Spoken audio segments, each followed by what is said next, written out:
Hello, good morning student. Good morning sir. Good morning sir. आज आपका 12th physical chemistry चल रहा था आपका।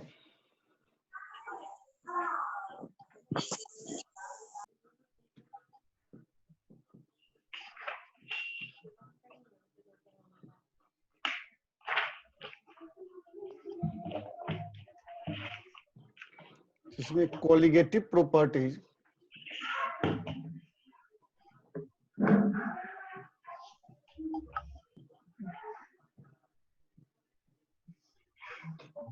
of dilute solution.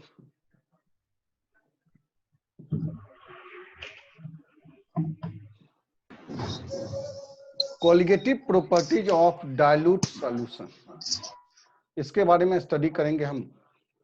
Colligative properties of dilute solution में पिछले क्लास में हम टॉपिक लिखाए थे, स्ट्रेंथ ऑफ सॉल्यूशन को फिनिशिंग किए थे। उसके बाद colligative properties of dilute solution का टॉपिक लिखाए थे, क्या क्या पढ़ना है।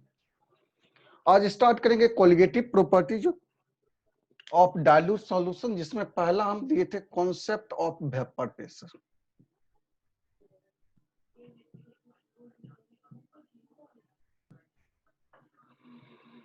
Concept of vapour pressure. Vapour pressure है क्या? देखो जी, वेपर प्रेशर के बारे में बात करें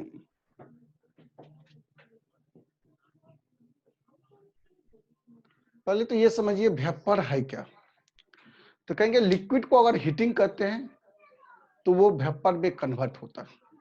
अगर किसी लिक्विड को हीटिंग करेंगे तो वो वेपोराइजेशन होगा, इसका मतलब वेपर में कन्वर्ट होता है।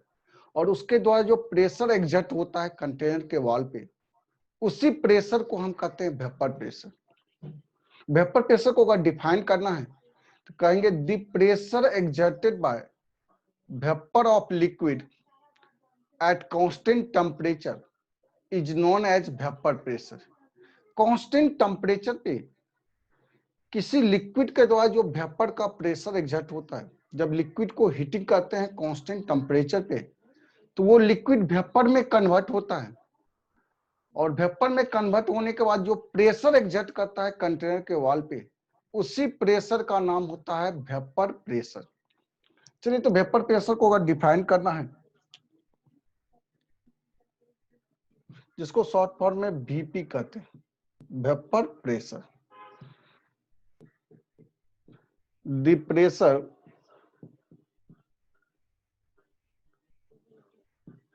exerted by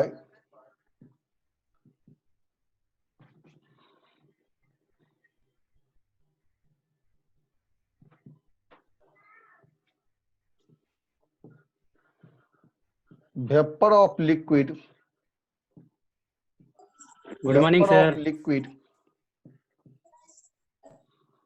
at constant temperature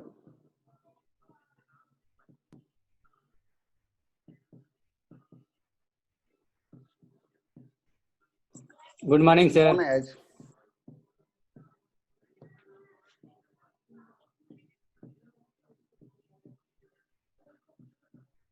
vapor pressure is known as vapor pressure। किसी भी लिक्विड के द्वारा जो कांस्टेंट टेम्परेचर पे वेपर का प्रेशर एग्जर्ट होता है, देखो जी, इसे एक छोटा सा डायग्राम से अगर देखा जाए,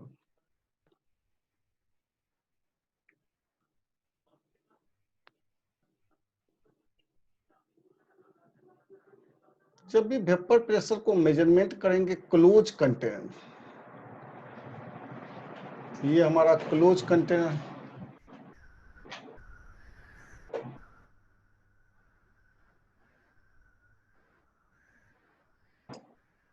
ये लिक्विड है,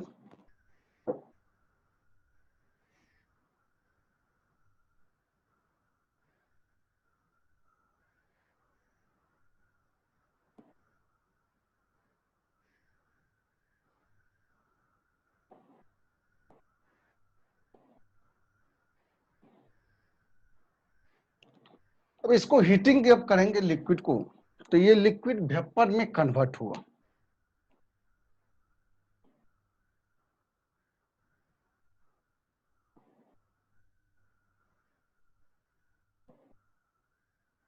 ये वेपर में कन्वर्ट हुआ।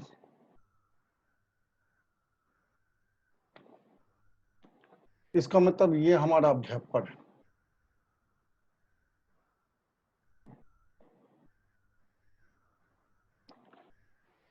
यहाँ पे जो है आपका लिक्विड अगर वेपर में कन्वर्ट हो रहा है,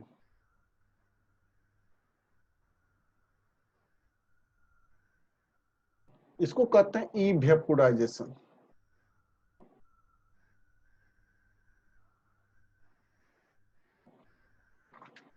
ई वेपोराइजेशन, लिक्विड अगर वेपर में कन्वर्ट हो रहा है तो उस प्रोसेस का नाम होता है ई वेपोराइजेशन प्रोसेस।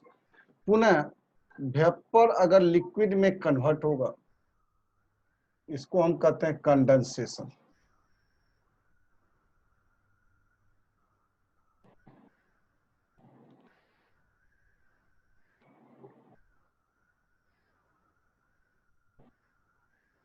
ये हीटेड कर रहे हैं, तो यही आपका इसके द्वारा जो प्रेशर एग्जर्ट होता है, इसी प्रेशर को हम कहते हैं वेपर प्रेशर। इतना तो भली भांति पता होगा कि सॉलिड है,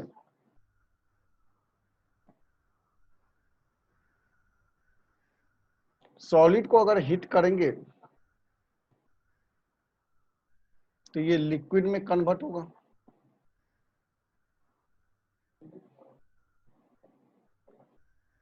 लिक्विड को फर्दर हीट करेंगे तो ये गैस में वेपर में कन्वर्ट होगा। वेपर को पुनः कूलिंग करेंगे, ये लिक्विड में कन्वर्ट होगा। लिक्विड को अगर कूलिंग करते हैं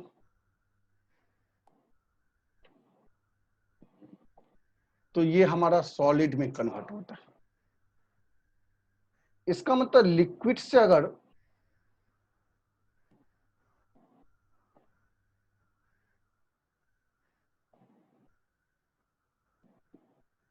वेपर बन रहा है तो उसको वेपोराइजेशन प्रोसेस कहते हैं।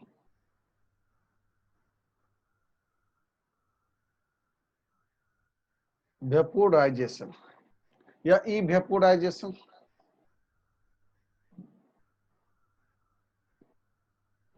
और पुनः आपका वेपर से अगर लिक्विड में कन्वर्ट हो रहा है,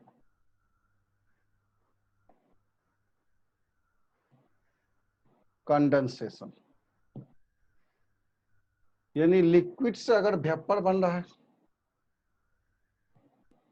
तो कहेंगे हीटिंग प्रोसेस।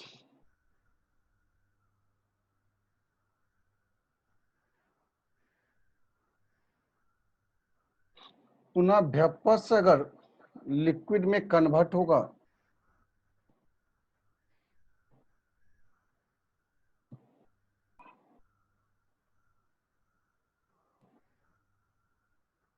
Cooling process. एक हुआ हीटिंग प्रोसेस और दूसरा क्या हो गया, कूलिंग प्रोसेस। इसका मतलब अगर लिक्विड वेपर में कन्वर्ट हो रहा है तो हीटिंग प्रोसेस होता है, इसको वेपोराइजेशन प्रोसेस भी कहते हैं। और पुनः वेपर लिक्विड में कन्वर्ट होता है तो कूलिंग प्रोसेस, जिसको हम कंडेंसेशन कहते हैं। तो वही लिक्विड को जब हीट करते हैं तो वो वेपर में कन्वर्ट होता है। उस वेपर के द्वारा जो प्रेशर एग्जर्ट होता है कंटेनर के वॉल पे, उसी प्रेशर को हम कहते हैं वेपर प्रेशर। चलिए अगला जरा देखते हैं। कहेंगे factor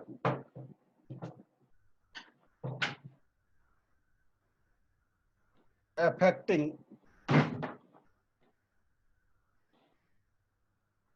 vapour pressure. Vapour pressure को कौन कौन सा फैक्टर इफेक्ट कर सकता है? तो सबसे पहला जो फैक्टर है वो है नेचर ऑफ लिक्विड।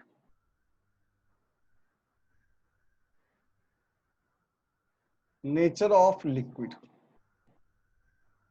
लिक्विड के नेचर पे वेपर प्रेशर डिपेंड करता है। लिक्विड का नेचर करने का मतलब इंटरमोलिकुलर फोर्स से, जिसका इंटरमोलिकुलर फोर्स जितना ही कम होगा उसका वेपर प्रेशर उतना ही ज्यादा होगा।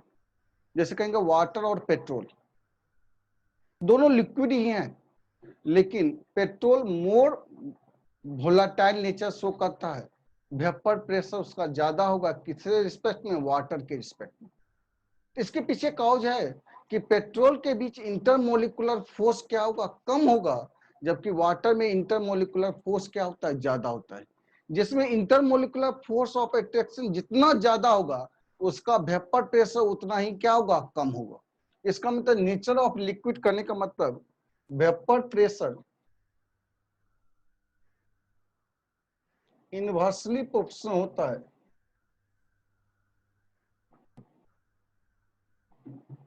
इंटरमोलिकुलर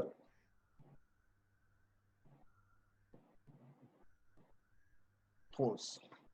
इंटरमोलिकुलर फोर्स के इनवर्सली प्रोपोर्शनल होता है कौन सा? Vapour pressure. जिसका इंटरमोलिकुलर फोर्स जितना ही कम होगा, उसका वेपर प्रेशर उतना ही क्या होगा? ज्यादा होगा।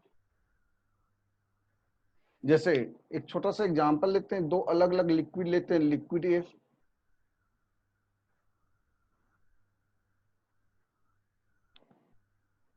और दूसरा है लिक्विड बी।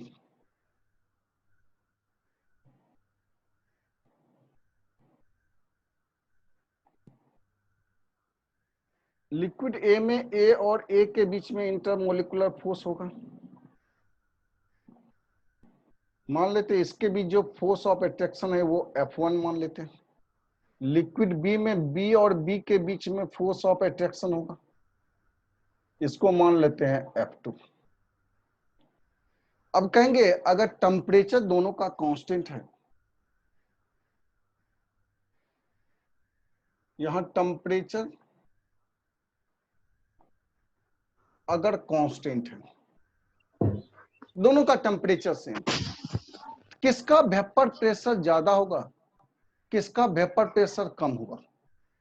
ये तो कहीं कहीं इंटरमोलिकुलर फोर्स पे डिपेंड करता है। अब इसमें हो सकता है अगर पहला F1 का मान ज्यादा हो जाए F2 से, ये इंटरमोलिकुलर फोर्स है। चलिए इसका मान लेते हैं वेपर प्रेशर इसका PA, इसका वेपर प्रेशर PB है। अब यहां से पहला कंडीशन आ सकता है, अगर F1 का मान बड़ा हो F2 से, ये हमारा इंटरमोलिकुलर फोर्स है।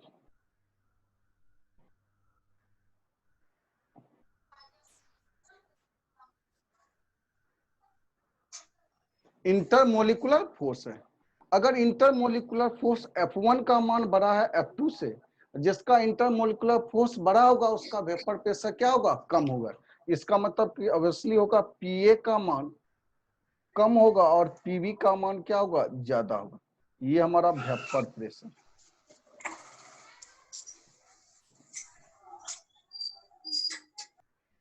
ऑडियो को म्यूट कीजिए और वीडियो ऑन रखना है।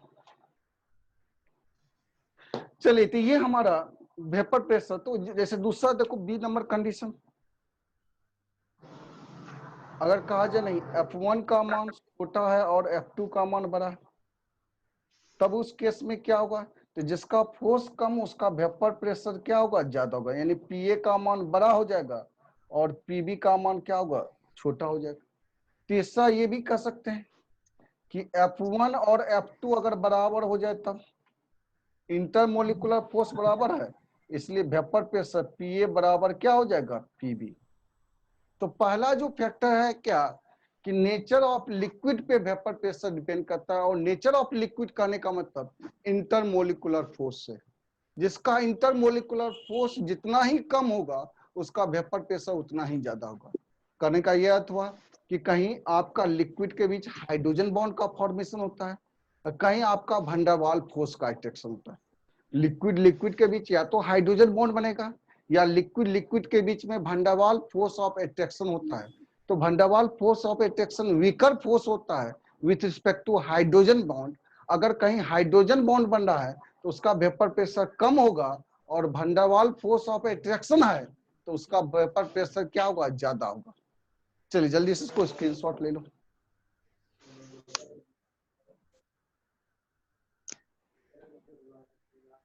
हो गया सर। एक मिनट नहीं हुआ सर, रुक जाइए। रुक जाइए सर। अपने आप को म्यूट तो करो।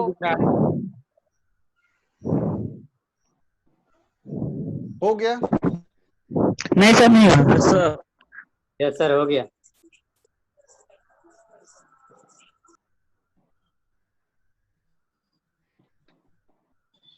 क्लास का तो फोटो ऑनलाइन ले देता है।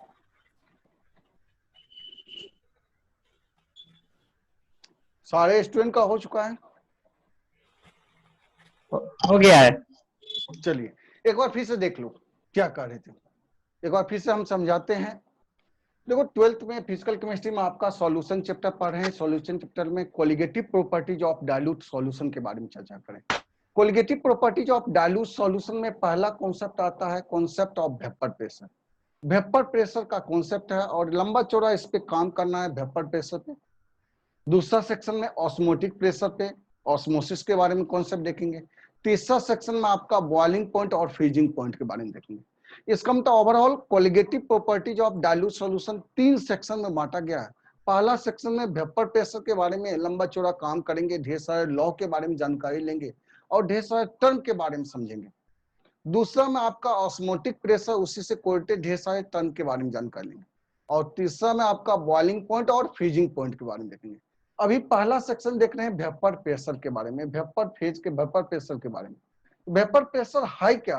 तो सिंपल सा डिफाइन किया, the pressure exerted by vapour of liquid at constant temperature. Constant temperature पे वेपर ऑफ लिक्विड के द्वारा, वेपर ऑफ लिक्विड के द्वारा जो फोर्स एक्सर्ट होता है, प्रेशर एक्सर्ट होता है, उसी को हम क्या कहते हैं? वेपर प्रेशर कहते हैं। वेपर प्रेशर ज्यादा देखो तो यहाँ लिक्विड है और ये आपका वेपर है, यानी लिक्विड से वेपर बनेगा, वेपर से लिक्विड बनेगा। जब हीटिंग करेंगे तो लिक्विड कन्वर्ट हो जाएगा वेपर में और वेपर के द्वारा जो प्रेशर एक्सर्ट होगा कंटेनर के वॉल पे, इसी प्रेशर का नाम होता है वेपर प्रेशर। अगर लिक्विड से वेपर बना है तो इसको इवेपोराइजेशन भी कहते हैं और इसी का दूसरा नाम होता है वेपोराइजेशन। इवेपोराइजेशन और वेपोराइजेशन में थोड़ा सा माइन्यूट का अंतर है। वेपोराइजेशन जो होता है वो नेचुरल प्रोसेस होता है और इवेपोराइजेशन जो होता है वो नॉन स्पॉन्टेनियस प्रोसेस। यानी स्पॉन्टेनियस अगर प्रोसेस हो रहा है तो उसको वेपोराइजेशन कहेंगे, स्लोली अगर प्रोसेस हो रहा है तो वो वेपोराइजेशन है। और आपका वेरी फास्ट अगर वेपर में कन्वर्ट हो रहा है, वेरी फास्ट कब होगा? जब हीटिंग करेंगे आपका, तो वेरी फास्ट अगर वेपर में कन्वर्ट हो रहा है तो उसको कहते हैं इवेपोराइजेशन प्रोसेस कहते हैं। सॉलिड, लिक्विड और गैस। अगर सॉलिड से लिक्विड बन रहा है, लिक्विड से गैस बन रहा है तो इसको हीटिंग कहते हैं। पुनः वेपर से अगर लिक्विड बना रहे हैं तो कूलिंग करेंगे, लिक्विड से अगर सॉलिड बनाएंगे तो फर्दर क्या करना है? कूलिंग करना। चलिए तो ये आपका लिक्विड से वेपर बन रहे हैं, इसको वेपोराइजेशन कहते हैं। पुनः वेपर से लिक्विड बन रहा है तो कंडेंसेशन। वेपोराइजेशन के लिए हीटिंग प्रोसेस यूज करना और कंडेंसेशन के लिए कौन सा? कूलिंग प्रोसेस हो रहा है। कौन कौन सा फैक्टर है जो वेपर प्रेशर को इफेक्ट करता है? तो पहला देखिए, nature of liquid. Nature of liquid कहीं न कहीं वेपर प्रेशर को इफेक्टेड करता है। Nature of liquid vapour pressure को कैसे इफेक्ट करता है? तो इंटरमोलिकुलर फोर्स के कारण वेपर प्रेशर इफेक्टेड होता है। और वेपर प्रेशर कहीं न कहीं इनवर्सली प्रोपोर्शनल होता है इंटरमोलिकुलर फोर्स। इंटरमोलिकुलर फोर्स जिसका जितना ही कम होगा उसका वेपर प्रेशर उतना ही क्या होगा? ज्यादा होगा। जैसे दो अलग अलग लिक्विड लिए, लिक्विड ए है, लिक्विड बी है, टेम्परेचर हम कांस्टेंट कर दिए। अगर टेम्परेचर दोनों जगह कांस्टेंट है, अब लिक्विड ए के बीच में फोर्स लग रहा है F1, लिक्विड बी के बीच में फोर्स लग रहा है F2। लिक्विड ए का वेपर प्रेशर PA है, लिक्विड बी का वेपर प्रेशर PB है। अब यहां से कंडीशन हम लिए, 3 कंडीशन हो सकता है। पहला कंडीशन F1 का मान बड़ा हो F2 से। अगर F1 का मान बड़ा हो F2 से तो ऑब्वियसली है कि वेपर प्रेशर PA का मान छोटा होगा किससे? PB से। PA का मान छोटा होगा PB से। F1 F2 इंटरमोलिकुलर फोर्स को इंडिकेट करता है, जबकि PA PB वेपर प्रेशर को इंडिकेट कर रहा है। दूसरा कंडीशन लिए B में कि F1 का मान छोटा हो F2 से, तब उस केस में PA का मान बड़ा हो जाएगा किससे? PB से। अगर दोनों का इंटरमोलिकुलर फोर्स सेम हो तो दोनों का वेपर प्रेशर क्या होगा? सेम होगा। चलिए अगला जरा देखते हैं।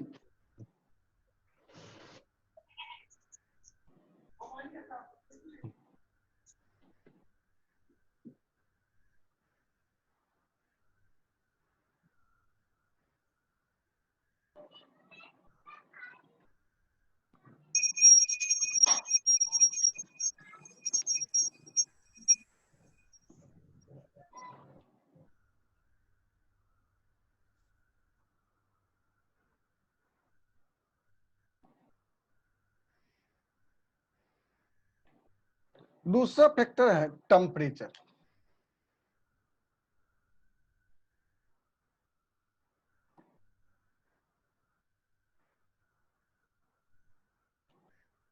टेम्परेचर भी कहीं ना कहीं वेपर प्रेशर को इफेक्ट करता है। टेम्परेचर के बारे में बात करें, अगर टेम्परेचर आपका इंक्रीज करता है तो जनरली वेपर प्रेशर क्या होता है, इंक्रीज करता है। सर ये तो भली भांति हर एक स्टूडेंट करते हैं सर, टेम्परेचर इंक्रीज करने से वेपर प्रेशर इंक्रीज करता है। अगर वाकई में टेम्परेचर इंक्रीज करने से वेपर प्रेशर इंक्रीज करता है तो एक छोटा सा एग्जांपल लेते हैं। अगर कहा जाए वाटर के बारे में बात करें, वाटर को 45 डिग्री सेल्सियस टेम्परेचर दिया गया तो वो वेपराइज हो रहा है वाटर। दूसरा पेट्रोल के बारे में बात करें, 40 डिग्री सेल्सियस टेम्परेचर दिया गया पेट्रोल को, वो वेपराइज हो रहा है। अगर आपसे पूछा जाए कि 40 डिग्री सेल्सियस पे पेट्रोल वेपराइज हो रहा है और आपका 45 डिग्री सेल्सियस पे वाटर वेपराइज हो रहा है, कौन ज्यादा वेपर प्रेशर एग्जर्ट करेगा? तो स्टूडेंट कहेगा सर पेट्रोल ज्यादा वेपराइज करेगा, जबकि टेम्परेचर उसका तो कम है 40 डिग्री सेल्सियस। वाटर का टेम्परेचर 45 डिग्री सेल्सियस है, लेकिन उसके बावजूद भी पेट्रोल ज्यादा वेपराइज होगा।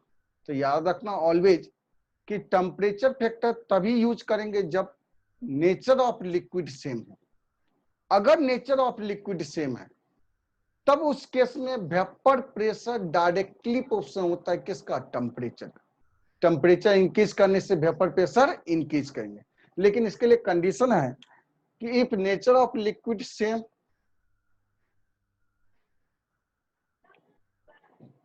if nature of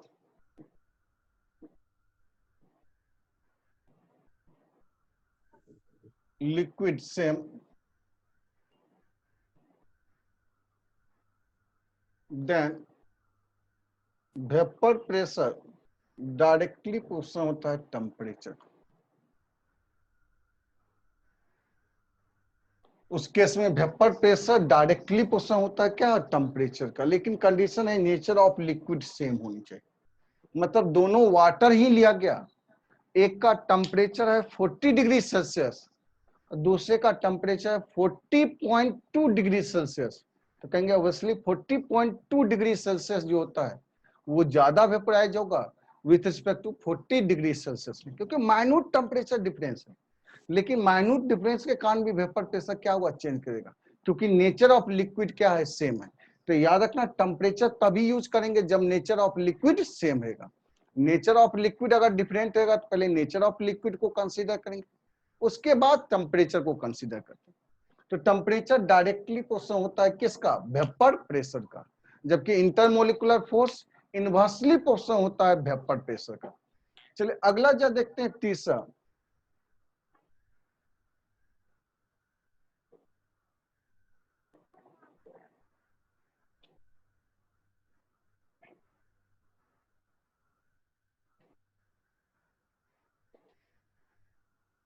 non volatile solute. Non volatile solute के बारे में बात करें, ये भी कहीं कहीं वेपर प्रेशर को इफेक्टेड करता है। देखो जी, सब्सटेंस को जनरली दो पार्ट में बांटा गया, कुछ वोलाटाइल होते हैं और कुछ नॉन वोलाटाइल होते हैं। यानी सब्सटेंस हमारा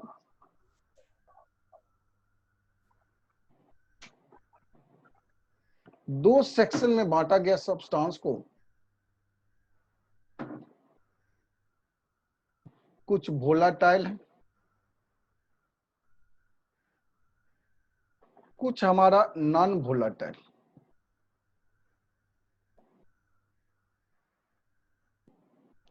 वोलाटाइल और नॉन वोलाटाइल। वोलाटाइल कहेंगे वैसा सब्सटेंस जो वेपर फेज में कन्वर्ट होता है, कन्वर्टेड इनटू वेपर, उसको हम कहते हैं वोलाटाइल। जो वेपर में कन्वर्ट होता है उस सब्सटेंस को हम कहते हैं वोलाटाइल, और वैसा सब्सटेंस जो वेपर में कन्वर्ट नहीं होता है उसको हम कहते हैं नॉन वोलाटाइल। यानी वोलाटाइल के बारे में कहेंगे कन्वर्टेड इनटू वेपर,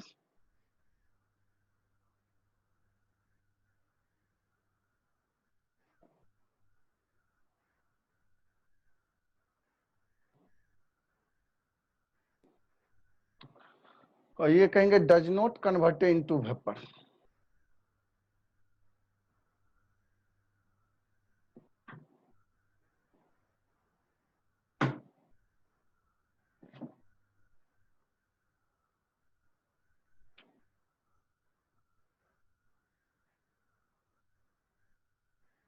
जो वेपर में कन्वर्ट होता है वो वोलाटाइल है, जो वेपर में कन्वर्ट नहीं होता है वो कौन सा है, नॉन वोलाटाइल।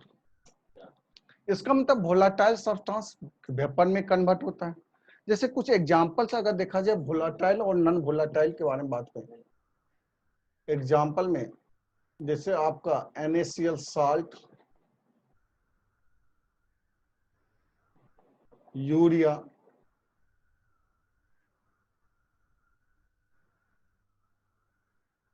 ग्लूकोज, ETC, ये सब के सब नॉन वोलाटाइल होते हैं। वोलाटाइल के बारे में बात करें, इसमें एग्जांपल में वाटर हो गया, पेट्रोल, अल्कोहल, ETC, ये सब वेपर में कन्वर्ट होता है। एक वेपर में कन्वर्ट होने वाले को वोलाटाइल कहते हैं, जो वेपर में कन्वर्ट नहीं होता उसको हम क्या कहते हैं, नॉन वोलाटाइल।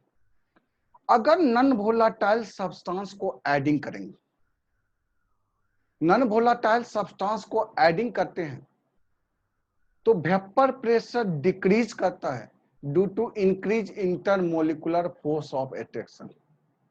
कहने का क्या अर्थ हुआ, वाटर का, अगर वाटर में हम शुगर को ऐड करते हैं, चीनी को ऐड करते हैं, तो इसका मतलब इंटरमोलिकुलर फोर्स क्या होगा, इंक्रीज करेगा। चीनी जब घुलेगा वाटर में तो उसके इंटरमोलिकुलर फोर्स को, गहरा सॉल्यूशन हो जाएगा, इंटरमोलिकुलर फोर्स ऑफ अट्रैक्शन को क्या करेगा, इंक्रीज करेगा।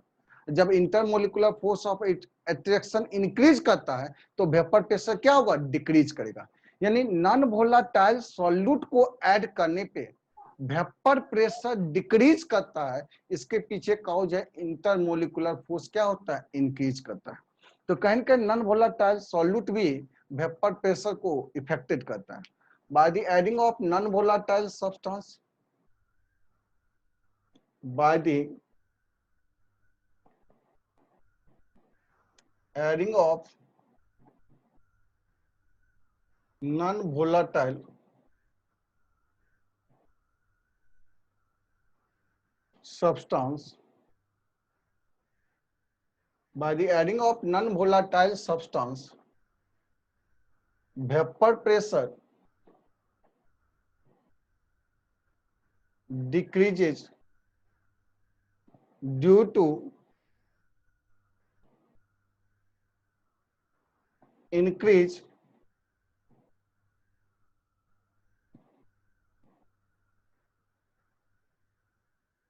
intermolecular force। Intermolecular force of attraction increase करने के कारण वेपर प्रेशर क्या होता है, डिक्रीज करता है। तो ऑलवेज याद रखना है, नॉन वोलाटाइल सॉल्यूट को ऐड करने पे वेपर प्रेशर क्या होता है, डिक्रीज करता है। जैसे एग्जांपल में वाटर, इसका मान लेते हैं वेपर प्रेशर P1। अब वाटर में शुगर को ऐड किया,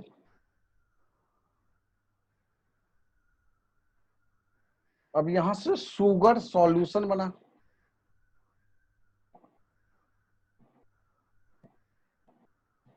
अब इसका वेपर प्रेशर अगर मान लेते हैं P2 है, तो एज यू नो दैट, जैसा कि आप जानते हैं, कौन बड़ा होगा, P1 और P2 में कौन बड़ा होगा जी, तो कहेंगे P1 का मान ऑब्वियसली बड़ा होगा किससे, P2 से, क्योंकि नॉन वोलेटाइल सॉल्यूट शुगर है और शुगर को ऐड करने पे वेपर प्रेशर क्या होगा, डिक्रीज करेगा। तो ये 3 फैक्टर था जो वेपर प्रेशर को कहीं न कहीं इफेक्टेड करता था। पहला था आपका नेचर ऑफ लिक्विड, दूसरा है टेम्परेचर और तीसरा है non volatile solute. Non volatile solute को भी ऐड करने पे वेपर प्रेशर क्या होता है, डिक्रीज करता है। चलिए अगला, यहाँ पर कॉन्सेप्ट ऑफ वेपर प्रेशर समाप्त हुआ। अगला हेडिंग देते हैं, lowering of vapour pressure. Sir बोलो। Hello sir. सर नेचर, ये टेम्परेचर का जो, if nature of liquid same रहेगा तो उसका एग्जांपल एक बार समझाइएगा। टेम्परेचर के बारे में बात की है कि अगर nature of liquid same, nature of liquid same करने का मतलब कि अगर वाटर लिया गया, पेट्रोल लिया गया, तब उस केस में अगर दो पेट्रोल अलग अलग पेट्रोल रखे हैं, दो अलग अलग कंटेनर में हम पेट्रोल लिए हैं, एक का टेम्परेचर हम 35 डिग्री सेल्सियस रखें, दूसरे का टेम्परेचर हम 34 डिग्री सेल्सियस रखें, तो जिसका टेम्परेचर ज्यादा होगा उसमें वेपर प्रेशर ज्यादा बनेगा। लेकिन दोनों जगह क्या होनी चाहिए, पेट्रोल होनी चाहिए। जैसे दो अलग अलग कंटेनर में हम वाटर लिए हैं, एक का टेम्परेचर 40 डिग्री सेल्सियस, दूसरे का टेम्परेचर 40.5 डिग्री सेल्सियस है, तो जिसका 40.5 डिग्री सेल्सियस होगा उसका वेपर प्रेशर क्या होगा, ज्यादा होगा। लेकिन कभी भी पेट्रोल को वाटर के साथ कंपेयर करके टेम्परेचर को कंसीडर नहीं करेंगे। जैसे कहेगा कि एक कंटेनर में हम पेट्रोल लिए हैं, दूसरे कंटेनर में हम वाटर लिए। पेट्रोल का, जिस कंटेनर में पेट्रोल लिया वहां पर टेम्परेचर अगर हम मान लेते हैं 40 डिग्री सेल्सियस रखे हैं, और जिस कंटेनर में वाटर लिए वहां का टेम्परेचर अगर 45 डिग्री सेल्सियस है, तब कहेगा किसका वेपर प्रेशर ज्यादा होगा। तो ऑब्वियसली है कि पेट्रोल का वेपर प्रेशर ज्यादा होगा, क्योंकि पेट्रोल ज्यादा वोलेटाइल नेचर शो करता है, इसमें इंटरमोलिकुलर फोर्स बहुत कम होता है with respect to water. Water में हाइड्रोजन बॉन्ड बनता है, इसलिए उसमें इंटरमोलिकुलर फोर्स ऑफ अट्रैक्शन क्या होता है, ज्यादा होता है। तो अगर आपका पेट्रोल और वाटर रहेगा तो उस केस में पहले नेचर ऑफ लिक्विड देखेंगे, तब टेम्परेचर को कंसीडर करेंगे। हाँ, जब फेज आपका यानी नेचर ऑफ लिक्विड सेम रहेगा, दोनों सेम लिक्विड है, तब उस केस में हम टेम्परेचर को कंसीडर करते हैं। और लास्ट में नॉन वोलेटाइल सॉल्यूट के बारे में बात की कि नॉन वोलेटाइल सॉल्यूट को मिलाएंगे जब प्योर लिक्विड में, तो वेपर प्रेशर उसका डिक्रीज करता है।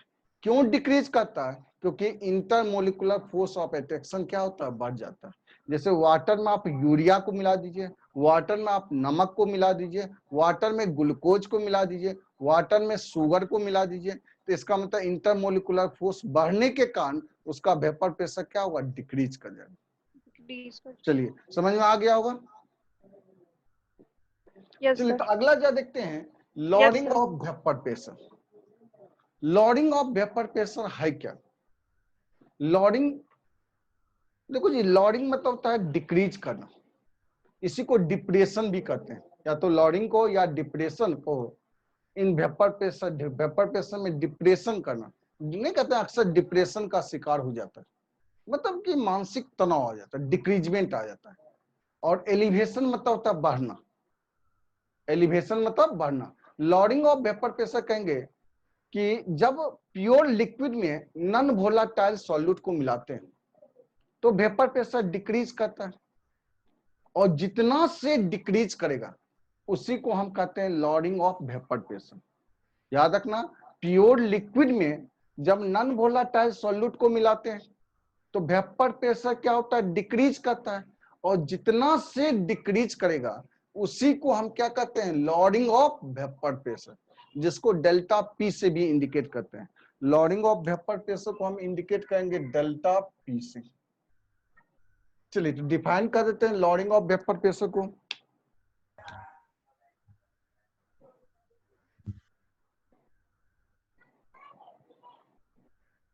when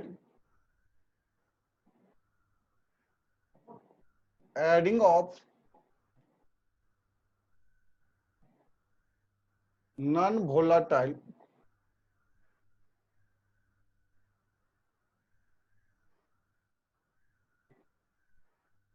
solute in pure liquid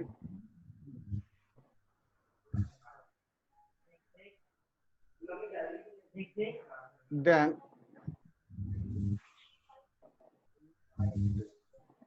vapor pressure of solution एक सौ नौ के बीच में पासवर्ड है 8 digit decreases. This decrease in vapor pressure is known as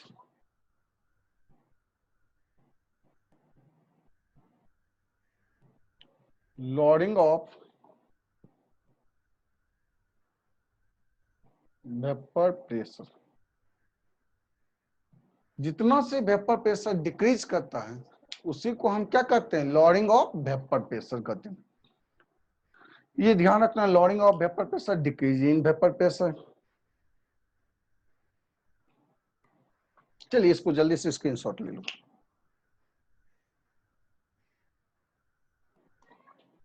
हो गया सर। हो गया सर। हो गया सर। हो गया। यस सर, हो गया। स्टूडेंट को लेने दो।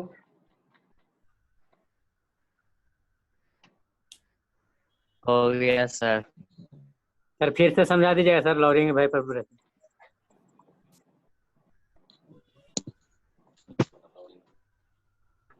सांस हो रहा है।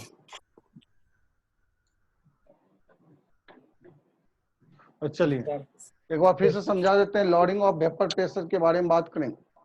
लॉरिंग ऑफ वेपर प्रेशर है क्या, तो जस्ट आपका नॉन वोलाटाइल सॉल्यूट के बारे में बताएं कि वैसा सब्सटेंस जो वेपर में कन्वर्ट नहीं होता है उसको हम कहते हैं नॉन वोलाटाइल। ये अपने तो कन्वर्ट होगा नहीं, लेकिन जो वेपर में कन्वर्ट होने जा रहा है उसको कहीं कहीं अवरोध करेगा। होता ही है, कुछ क्लास में ऐसे हैं जो वोलाटाइल नेचर शो करते हैं और कुछ स्टूडेंट ऐसे हैं जो नॉन वोलाटाइल नेचर शो करते हैं। वोलाटाइल वाले स्टूडेंट का टेंडेंसी होता है किसी तरह से हम रिजल्ट लें और सबसे अच्छी तरह से काम कराएं ताकि बेहतर से बेहतर रिजल्ट हो। लेकिन उसी में कुछ स्टूडेंट ऐसा है जो नॉन वोलाटाइल है, अपने तो रिजल्ट लेगा नहीं, पढ़ेगा ही नहीं, लेकिन जो स्टूडेंट पढ़ने वाला है उसको भी कहीं कहीं डिस्टर्ब करता है। तो यहाँ पर वही है नॉन वोलाटाइल। अपने तो वो वेपर में कन्वर्ट होगा नहीं, लेकिन जो कन्वर्ट होने जा रहा है उसको भी क्या करता है, वो डिक्रीज करने का काम करता है। तो नॉन वोलाटाइल सॉल्यूट को ऐड करने पे वेपर प्रेशर डिक्रीज करता है, और जितना से डिक्रीज करेगा उसी को हम कहते हैं lowering of vapour pressure. Lowering of vapour pressure real में चेंज इन वेपर प्रेशर है, और चेंज इन वेपर प्रेशर कब होगा, जब नॉन वोलाटाइल सॉल्यूट को ऐड करेंगे तो वेपर प्रेशर में चेंज होगा, और जितना से चेंज करेगा उसी को हम क्या कहते हैं, लॉरिंग ऑफ वेपर प्रेशर कहते हैं। चलिए अगला जा देखते हैं।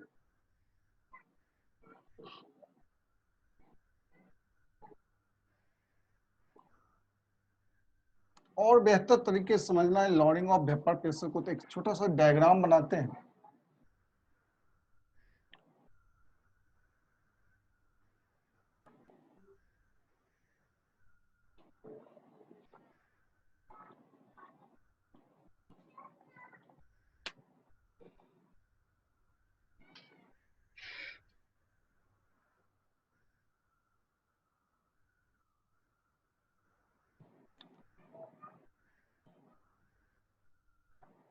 मान लो ये प्योर लिक्विड है,